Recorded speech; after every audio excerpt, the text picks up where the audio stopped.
అందరికీ ఈక్వల్లీ సామర్థ్యం పెట్టి ఇచ్చేసి ఈ లైఫ్కి పంపిస్తారు. ఎప్పుడు ఆ పాపకి తెలుస్తుంది అన్ని బెలూన్కి సామర్థ్యం ఉంది పైన వెళ్ళటానికి అంటే కొద్దిగా కన్ఫ్యూజ్ అవుతుంది పాప. ఎందుకు కన్ఫ్యూజ్ అవుతుందంటే ఇక్కడ చూస్తుంది ఒక బాక్స్లో ఒక బకెట్లో కొన్ని బెలూన్స్ బకెట్లు ఉంది.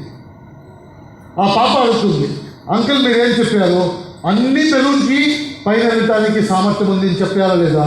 చెప్పాను. కలర్ డిసైడ్ చేయట్లేదని చెప్పారా లేదా? చెప్పాను.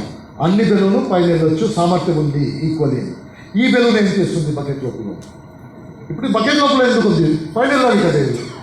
అప్పుడు అతను ఏమంటాడంటే, పాపా చూడు, బకెట్లో ఉన్నాలో ఆకాశంలోకి వెళ్ళాలో అది ఏం డిసైడ్ చేస్తుందంటే ఆ బెలూన్ లోపల ఏముంది అది డిసైడ్ చేస్తుంది.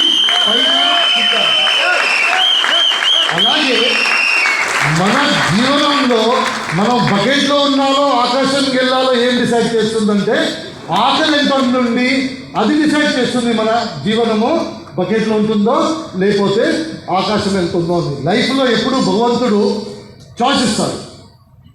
ఎప్పుడు మీరు చూస్తుంటారు. ఎందుకంటే మనకి పెద్దవాళ్ళు ఏం చెప్తారంటే you are the product of decision that you made. అంటే మీరు ఇప్పటి వరకు మీ లైఫ్ ఇలా ఉందంటే ఎక్కడి నుంచి ఎలాగ అయిందంటే మీరు ఇప్పటి వరకు ఏమేమి డిసిషన్ తీసుకున్నారు కదా ఆ డిసిషన్ మీరు ఇక్కడి వరకు తీసుకొచ్చింది.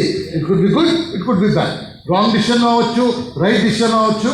అల్టిమేట్లీ మీరు ఈ రస్తా చూస్ చేశారు. మీ దగ్గర ఎప్పుడు రెండు రస్తా ఉంది. ఈ రస్తాలు వెళ్ళొచ్చు, ఈ రస్తాలు వెళ్ళొచ్చు.